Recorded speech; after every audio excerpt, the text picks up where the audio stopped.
Good morning. Welcome, Erin. Thank you for having me. With me this morning, I have Erin Stein from the Charleston Birth Place. She has been a midwife there for 5 years, 6 years. Almost six. Yeah. Almost six. Yeah, I was going by my birth. Yeah. Like, how long have you been there? Right. And this morning, we're going to chat about what are the most common questions that you're getting from your patients right now, and then get some updates on what's going on at the birth center. But first, I love what Dr. Tiffany Noonan does. She always starts with, what is your win? So this morning for you and I'll let you go first. What is a win that's happening for you? It can be personal or professional. Um, Really, probably the biggest thing that's going on in my life right now is that the birth center has officially moved into our new space in Mount Pleasant, just out in front of East Cooper, off of Hospital Drive. It's been a major labor of love, mostly on Leslie's part, who is the director and the owner of the birth center.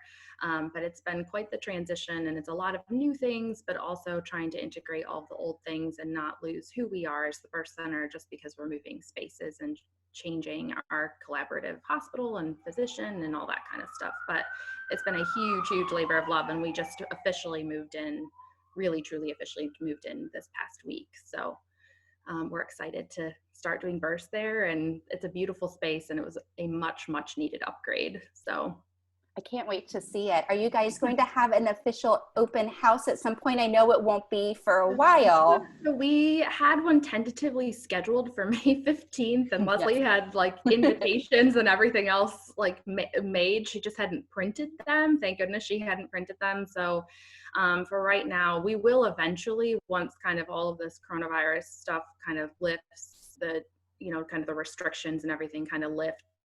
But I have no idea when that's going to be, but we will have an official open house at some point. What's your favorite part? Do you have more birthing suites? Is it the new birth tubs? What do you love about it? So it's a significantly larger space. Just the space itself is probably 3 times the size of the other space. It is on the second floor of a building, of like a medical office building, which at first I was a little hesitant about, but we are essentially in the tree line. And we have 4 labor rooms, so we've doubled the labor rooms, the number of rooms that we have. 3 of the rooms have really large windows in them, so there's tons and tons of natural light. We have blackout curtains, so if you want it to be kind of dark, we can definitely make the room as dark as you want. One of the rooms has no windows, so we've affectionately kind of coined it the cave. And we haven't had anybody use that room. The room that has kind of become the popular room, we've kind of coined it the tree house, because it has windows on 2 sides. It's the only room that has windows on 2 walls. And you are literally like completely surrounded by trees. So you're right in the tree line, and the trees provide enough shade to where it's not that direct, crazy sunlight, but it's just kind of, it's a really neat space. It's definitely very, very different than where we were.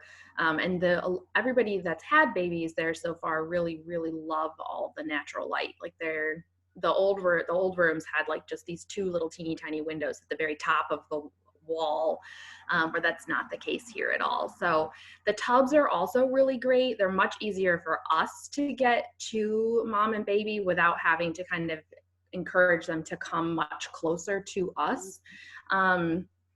They're kind of like a clover shape. So like there's little indents in 3 different places that we can kind of slide right up against and easily reach mom in any position that she's in. And they're not quite as big as the previous tubs, which has, at first I was like, well, but they actually have become I feel like the moms feel a little bit more grounded in these, where the other tubs were just so big. Some of them kind of felt like they were floating away. And where in this instance, they tend to not really feel that way. So, but they're great tubs. They fill up significantly quicker than the old tubs, and they're much, much easier for us to get to them. So we have like the aerial yoga like slings in each room as well. And they kind of go back and forth between the tub and the bed. And so you can use them really anywhere in the room, which is kind of neat. There's a specific classroom now rather than just having to use our waiting room. Oh, nice. Yeah. And then we do have another room that we're kind of calling it the labor lounge, but it'll have stations for like our moms that are in early labor to do some spinning babies work right there in the room with balls and different like tables and all that kind of stuff, and with like instructions kind of on the wall of what to do. And obviously we'll kind of work them through it, but if we're waiting for a room to be cleaned or anything like that, then that gives them something to do while we're kind of working on getting the room ready for them. So there's a lot going on, but it's, like I said, it's just a much more homey. I mean, it's homey in a different way. It's kind of got that like beachy cottage feel. There's lots of blues and grays and creams, but it's definitely, the rooms are bigger, the tubs, we're loving the tubs. And like I said, I really am really kind of liking the fact that we're in the tree line. It's really kind of cool. So it's a really nice space. That's awesome. I did not know that we were going to have a spinning babies room. Do you realize how happy that makes me? I know. Of all people, I know how much you love it. I know, yeah. Like, do you need a spinning babies person to just work the room? Yeah, we may. We're going to try and have, there's an artist that Leslie has been in contact with and kind of she's kind of drawing some different things for us to kind of hang up all over the office. And so she does custom art. So Leslie's we will eventually, it's been kind of put on the back burner right now with all of this stuff going on, but eventually she's going to ask this lady to kind of hand draw like pictures of what they're supposed to be doing to put up in that room. Just so then that way they have a little bit more direction if we're tied up in something and we can't get right there. So, but it'll be, instead of just like random printed pictures or just words, there'll be pictures of hand-drawn pictures. So, but that's great. Well, and I know Spinning Babies has some awesome posters too. So yeah. So we'll kind of, that room's kind of a work in progress still, but that is ultimately kind of what the goal will be. It may turn into kind of like a childcare area at some point if we need and some extra space with all the coronavirus stuff going on, to kind of keep the kids out of like the main waiting area. Once we start allowing kids back into the office if we need to, but that is the ultimate purpose of that room, is kind of like a spinning babies room. I love it. That's great. Well, I mean, you just basically labeled my win for today by I was like, oh, that's so great. Yeah. When I can get in the building, I'll have to come check it out so I can be what can I donate to this? Right. Oh yeah. Hey, we'll take all of your expertise. All the things. That's so exciting. Well, what are some things that you've noticed in the last, 6 to 8 weeks that have become, you're starting to feel like you should just record it as part of your... Yeah. So obviously everybody's super, super concerned with the coronavirus. That's kind of like what all of our lives are revolving around right now. It's created a lot of turmoil, especially in labor, like in the mother-baby world, just simply because of the restrictions on visitors. That's really kind of where most people are kind of coming, where their worries are coming from, and are they going to get it? What happens if they get it? Can they pass it to the baby? So on and so forth. And you're seeing a little bit more of it in the media as well, which doesn't always help.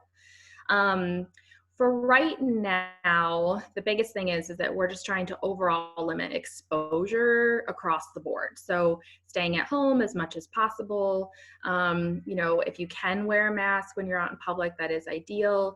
You know, the whole thing with wearing a mask, you wearing a mask is more protective to the person that you may potentially come in contact with, more so than protecting yourself. But if both of you are wearing masks, then it's ultimately kind of protecting both of you significantly. So that's where that kind of comes into play. Unless you're wearing like a true like N95, if someone isn't wearing a mask, then there is still that potential for you to get some exposure to it. But keeping 6 feet away from people, kind of maintaining that social distance, washing your hands is really the biggest thing before you know, if you do go to the grocery store, because we all need to go to the grocery store at some point or run to the store, making sure that you're washing your hands, avoiding touching your face or particularly your eyes, just because you can get a lot of bacteria into your system just by rubbing your eyes. And then, you know, just overall using appropriate hygiene. That's kind of the biggest way to protect yourself. In regards to, you know, restrictions on visitors, that's where, you know, kind of maintaining that social distance, that's where those restrictions are coming into play. A lot of people that have the coronavirus are ultimately asymptomatic. You know, thankfully in the Charleston area, we haven't had a huge crazy outbreak like they've had in some of the larger metropolitan areas like New York City or New Orleans, or, you know, even in Seattle and LA and Colorado and so on and so forth. So, you know, we are lucky in that fashion that we haven't had a huge, crazy, massive outbreak, but I do think there are still plenty of people that have it that are just completely asymptomatic. And pregnant women in general have been found to be, they tend to be more of the asymptomatic carriers. Interesting. And so there's a lot of talk in like the labor and birth world that, you know, we should be protecting, as the caregivers should be protecting ourselves because so many of them are asymptomatic. But I think that's just in general. I don't want to like, you know, say that all pregnant women are asymptomatic carriers, because it's not the case at all. It's just kind of in general, the most people that you're going to come into contact with are going to be those asymptomatic carriers. So what we've done at the birth center is that we've just pretty much limited visitors to just obviously mom herself and then her partner, and no other visitors unless she has hired a doula or a birth photographer, because we know that, you know, there's a lot of money invested in there. And especially with our doulas, they're just as much as part of the care team as, you know, the midwife or the physician themselves. That's what we believe anyways. So we haven't limited or restricted the doulas from coming. And we have no intention of doing so at this point. Beyond that, you know, we as the midwives are just wearing masks in with all patient encounters, just to kind of give that extra little bit of protection to ourselves, but also to our moms, because, you know, while we are all checking our temperatures and making sure that we're not coming to work if we have even the slightest bit of a sniffle, we don't want to potentially put our moms at risk just because they are immunocompromised just because of being pregnant. So we also are trying to keep the majority of our moms for prenatal appointments out of the office, and just doing a lot of telehealth appointments. So all of the big visits, like their new OB appointment, their ultrasound at 20 weeks, their glucose test at 28 weeks, and then their GBS test at 36 weeks, and all of those visits in the very tail end once they get to term, those are all being done in the office. But all the other visits in between, we're either spacing them out a little bit more, or we're doing them via telehealth. And that's just to kind of, again, limit the exposure. That's the ultimate overarching goal out of all of this, is to limit exposure and to make sure that everybody's is as healthy, staying as healthy as they can be. I'm hoping that will kind of go away sooner rather than later, but unfortunately, I have a feeling we're looking at probably maintaining these kind of social distancing visits and these telehealth visits for probably at least the next few months. I don't think we're anywhere close to being out of all of this. And so, you know, it's kind of one of those things where I think it's going to definitely be a little while before we can kind of go back to regular scheduled programming per se. But so, you know, and then otherwise, when in the hospital setting, because that's where a lot of other families are kind of, I have a lot of friends that have that are pregnant and are having babies right now in other areas of the country, and so their concern is well, what if I can't have my partner there, because there are a lot of hospitals that are restricting visitors, period. As far as I know, the last update that I had gotten is that all of the hospitals here in the Charleston area are allowing one visitor, which is typically just mom's partner, and that's it. Most of the doulas are not allowed. They can obviously assist via telehealth or FaceTime or however, but they're not allowed. Or the home support even before they. Correct. Yeah. I'm imagining I haven't served a birth since this started, so. Okay. Yeah. Yeah.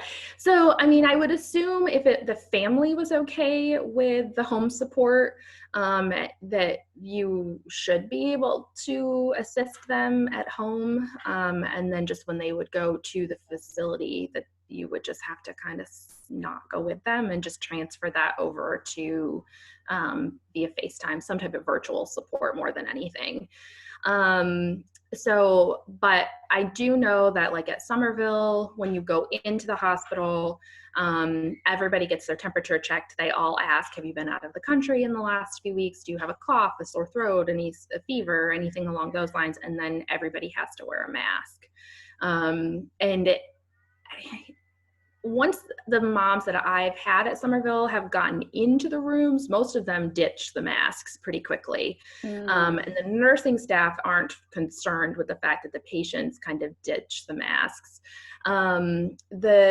But I do know that there are some facilities that require mom to wear a mask the entire time, which I think is kind of hard to do. I can't imagine. It's not here in the Charleston area as far as I know, but I know like in New York City and all that kind of stuff, they're having to wear masks the entire time, which I just can't even imagine wearing. It's hard enough not being in labor wearing a mask, let alone being in labor to wear a mask. So, but you know, so it's kind of one of those things where every hospital policy is a little bit different.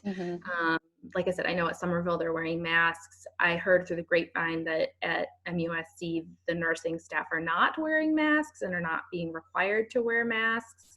But again, I don't know the entire truth to that. I do know at Roper and Somerville they are wearing masks. I don't have the entire inside scoop at MUSC, but I had heard from somebody that those in labor and delivery anyways are not required to wear a mask. Okay. But like I said, the big concern right now for our population is what can they do to protect themselves from this, and what their risks are, and can they give it to the baby? And you know, we don't know, like I said, their biggest risk, just because of them being immunocompromised, pregnant women being immunocompromised, they are at a higher risk of getting this. Like I said before, most pregnant women in general are asymptomatic. Most women in that age range are going to be asymptomatic carriers of it anyways, whether they're pregnant or not. In regards to giving it to the baby, it has apparently been proven to be possible. You hear some of those stories in the media.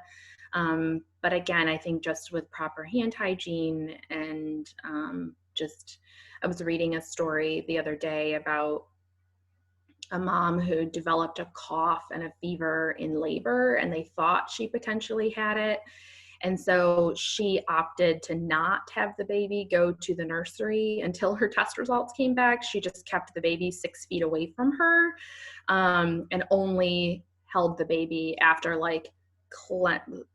kind of scrubbing her hands and her skin.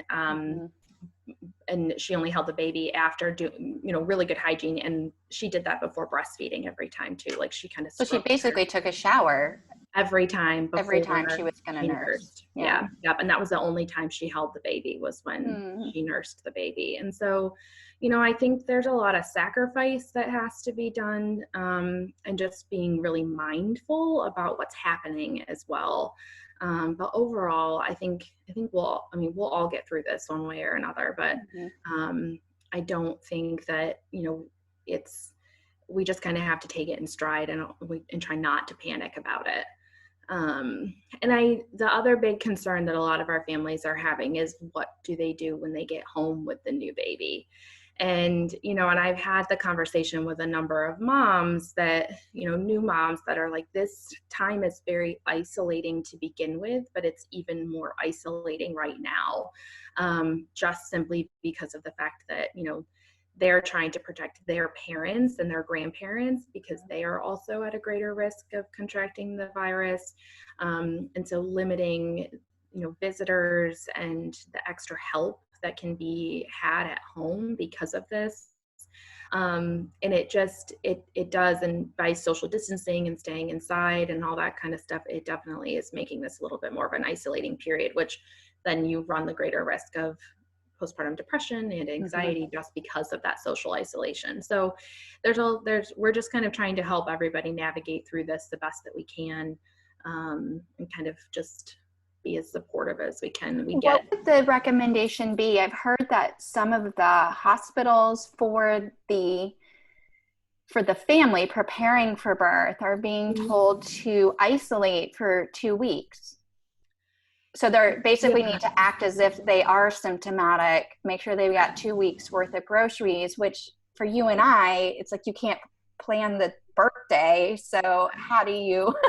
Right. Yeah. And that's something that support family who are planning to come postpartum could potentially do as well, or is that not recommended? So I think that, what we've had some of our families do, we do kind of recommend keeping that 2-week isolation period, really just whether this was going on or not. We do want families to kind of stay home for the first couple of weeks anyways, particularly mom, just because of the healing that takes place in those first few weeks. And so what has happened is that a lot of visitors that are coming in that first 2 weeks, we're just telling people, like, if you have to do meet and greets through the door or have them drop food at the doorstep, or, if they wash their hands really well and they're not running a fever or have any cold symptoms and they haven't been around anybody that they know of that has had a known exposure or has had it themselves, then, that is ultimately a risk. If you're willing to take it, that's fine. But, otherwise we're just kind of definitely encouraging overall just that overarching social distancing, and making sure that people are protecting themselves. And especially because a lot of new families, if their grandparents are wanting to come, their grandparents are at a greater risk of getting this than they really probably are. And, so it's just protecting not only themselves, but their grandparents and their older family members that are at a greater risk of getting this. So I'm guessing, now I know at the birth center that families don't show up till they are well on their way to active labor. But correct. For our listeners who are not with the birth center, a lot of times ideally that is part of the plan, and then labor starts and different things happen that we think we are further along than we are. Yeah.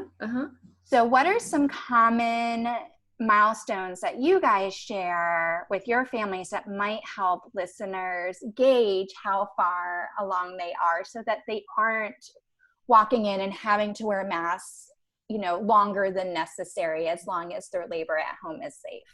Yeah. So, really the biggest thing, we tell our families to call, to talk to us, once they're contracting every 3 to 5 minutes. And that's from the start of one to the start of the next. Each contraction is lasting a full minute long, or really close to a full minute long. And they've been like that for at least 2 hours. And from there, we also tell them, hop in the shower or the bathtub in particular. If they slow down or space out, then you're probably still a little too early, just because the warm water will calm your uterus down some. But once you're in active labor, it doesn't matter where you are. That pattern of those contractions shouldn't really change very much. even if you do happen to get in the tub for a little bit. So that's kind of the first step. You also should not be able to still walk and talk through them. When I worked as a labor and delivery nurse, we kind of had this running joke where we would say if they passed the cell phone challenge or not. And what I mean by that is if you can still talk or text on your phone while you're having a contraction, then it's still way too early. And I also tell my moms at the birth center now, I'm like, if your partner isn't funny anymore, then you're on the right track. So, that's so true. But it's definitely just about making sure that the pattern of those contractions is regular. You are having to kind of work through them, and they're not stopping, when you get into like if you get into the tub. And that will hopefully you will be, close to that, 5 to 6 centimeters by the time you get to the birth center, once you get to that point. Nice. I also love the water trick to like drink a liter of water, because if they're dehydrated, then their pain scale goes up. So Yep, exactly. get some water in there and see what happens. But yeah. There's been several calls with you guys that I'm like, you guys are talking to them. They're like, it's time to go in. And I'm like, do they want to talk to me? Right. Yeah. Time to come in. No, you're fine. Lori would be like, do you want to tell them or do you want me to tell them? Right. Yeah. Like, I need you to tell them because they don't believe me. Yeah. The other thing too, the only issue with the water trick is that if they're real nauseous, getting that water down is sometimes almost impossible. Gotcha. And some women in labor can be just really nauseous in general. And so that can be a little bit harder to do. It's really important to do that at the very, very early stages, even if you're only contracting every, 10 to 20 minutes. The other thing is that once you start contracting, ignore them until you can't ignore them any longer. Like there's no need to start timing them when they're every 20 minutes. Mm-hmm. Your goal, especially if it's in the middle of the night, is to try and rest as much as you can until you get into that active labor phase. There will come a point where it's not comfortable for you to lay down anymore, and to continue to rest. So once you get to that point, then start timing them. But don't keep yourself up timing them when they're every 20 minutes. It's just expending energy you don't need to be expending. Except sometimes dad does. I think it's like the new age boil the pot of water is to right. Yeah. Yeah. Gives them something to do. My acts of service partners are the ones who need to chart every single contraction. It's cute. We have some families when they get to the birth center that, they'll be like, do we have to still keep timing them? And I'm like, no, I got it. It's okay. You don't have to do that anymore. And some still will. It's cute. I mean, they really just want to be actively involved. Yeah. And I commend them, and it's very sweet and attentive of them. But I'm like, no, just rub her back. I'll keep track of her contractions. It's okay. Oh, I love it. Well, I saw that you guys are accepting late transfers for anybody who may be interested in a different experience under the new COVID-19 guidelines they might be finding at their hospital. Can you share a little bit about that? Yeah, so we know that, we have, again, just especially some of our families that have doulas, or they're kind of panicking about not being able to take that support person with them. Or there was a period of time where there was question as to whether or not any of the hospital systems were going to let any support person come in with you. They haven't gotten to that point where they're not at least letting your main support person in with you. But, we don't intend on taking that person away, period. We definitely know that sometimes taking that away can almost be more hindering to the labor process, just because of that comfort that is there with that person or persons, depending upon if they have a doula as well. And so we want to try and, while taking the appropriate restrictions and the appropriate measures to make sure that both mom and baby and their partner and ourselves as the providers are all safe during all of this, we also know that, we don't want to impact their birth just by doing that as well. So we've had a few moms that have transferred in later, and whether it had anything to do with that, or we've also had some that are like, I just don't want my baby born in a facility that I know there are known people that have the coronavirus, that they're present in the building. And we get it. I mean, it's just more protective. There have also, I think, been an influx of families that are not only looking at the birth center, but also looking at home births. And that, I think, that tends to be the families that really want like their children present for the birth, because they're not restricting members of the family for being at the birth. But we've definitely seen we've had a few that have come in, and I think we've had a few more recently as well, especially now that the word is getting out that we've moved, and we have officially moved. And so, but they were pretty much accepting anybody at this point. The only thing that has to happen before you can have your baby with us at the birth center is that we have to see you for one appointment, and Dr. Martin, our collaborative OB, needs to see them as well. Okay. And so that is the only thing that has to happen before you can have your baby with us. So we've had a couple of families that have transferred in at 37 to 38 weeks. Ideally, we would like families, if they're going to transfer sooner rather than later, so they get the chance to meet all of the midwives. And, you know, we can kind of get them up to speed, and they don't just feel like they randomly met one person and then there's a strange person at their birth. But if that's what they're interested, if they're okay with that, and it's more important just to have the baby at the birth center rather than having, you know, then that's totally fine. Whatever they're okay with really is okay with us. But like I said, it makes our lives a little bit easier if they come in sooner rather than later, but we are accepting late transfers at this point. It is, you know, it's been a long road for you guys to get this new facility, and also what perfect timing to double the labor room so that you can accept these late transfers. Right. Yeah. Exactly. So, and, you know, and I think we kind of moved in the middle of all of this. So even for us, we found a little bit of comfort in the fact that, you know, while the facility in North Charleston on Timber Street was overly cleaned every day, every week, we just moved into a perfectly clean, 100% clean space in the middle of all of this too, which has been kind of nice.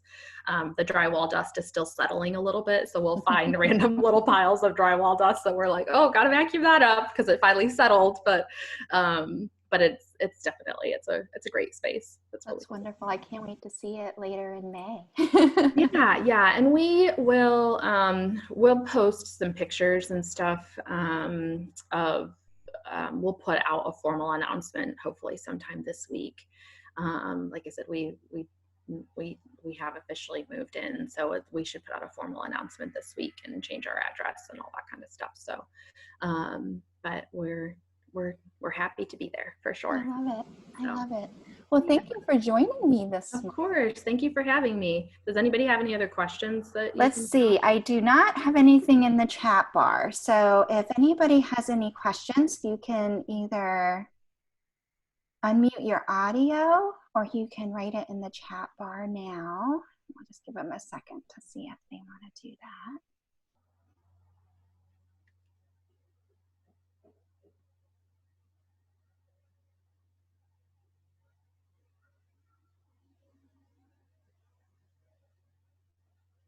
Is there anything you guys need? Sleep, I'm assuming, but. No, I think we're okay right now. I think we're good. We've had a lot of families that have donated masks for us, like cloth masks, and with filters. And we had somebody that is making some masks that apparently are really close to the integrity and the N95 masks. Nice. Are they using like the blue shop towel? What they're using. All I know is that somebody reached out to Leslie and asked how many we would want, and she gave them a number. So, but otherwise, no, we need just to just to kind of get through this. So just like everybody, we just got to take it day by day and kind of go from there. But we're hoping that we'll start to see a little bit of a decline in the numbers soon, and like the coronavirus numbers soon, and that we'll kind of get back to our normal everyday activities sooner rather than later. So, but otherwise, we're all hanging in there. We're just making it work the best we can. Yes. I feel like one thing about being a birth worker is you have to be adaptive to the situation and just kind of go with the flow a lot of times. And this has proven to be just like that. So I have been comparing this stage of the coronavirus to transition in birth. I have to make a decision. Am I going to numb out? Right, exactly. You know, there's days where I'm like, give me an epidural. Right, yeah. Give me an epidural. No, I can't do this anymore. Right? Exactly. Like we're globally in a transition. We don't know what it's going to look like on the other side. It's not even like I can be like, yay, on the other side, I'm going to have this beautiful baby. So I do have a question before we hop off. Dr. Angel's asking, are you requiring moms to get the corona test before labor like the hospitals are? No, as of right now, no. That's I know the antibody testing is something that is just now kind of coming out. We're also not swabbing people. There aren't enough tests to do that. But the antibody testing, which is just blood work, there aren't really any recommendations that should be a standard of care. I think the hospitals are doing it for their own protection more than anything. But we are not, and as far as I know, there are no plans for that to happen, unless it becomes a standard of care and a recommendation from, the higher ups for whatever reason. And I'm talking like on a national level, not like just a individual level. That sounds great. Well, thank you. Thank you. It was nice to see you. Time with me this morning. Of course. I'm going to link to the birth center's website. So if anybody wants to reach out with any questions about transferring or anything like that they can get a hold of you guys. Yeah, of course. And then maybe I could link the Facebook page. Yeah, that works. Center Facebook page, so I can follow that as well. Perfect. That sounds great. If you need anything from me, will you let me know? I will. I have lots of free time. The same goes to you. I hope to see you in May. Yes. For your client's birth. Yes. All right. Well, I hope you have a wonderful weekend. Thank you for spending this time with me. I know your time is precious. No, absolutely. Have a good one. Thank you. All right. Everybody have a great weekend. Bye-bye. Bye.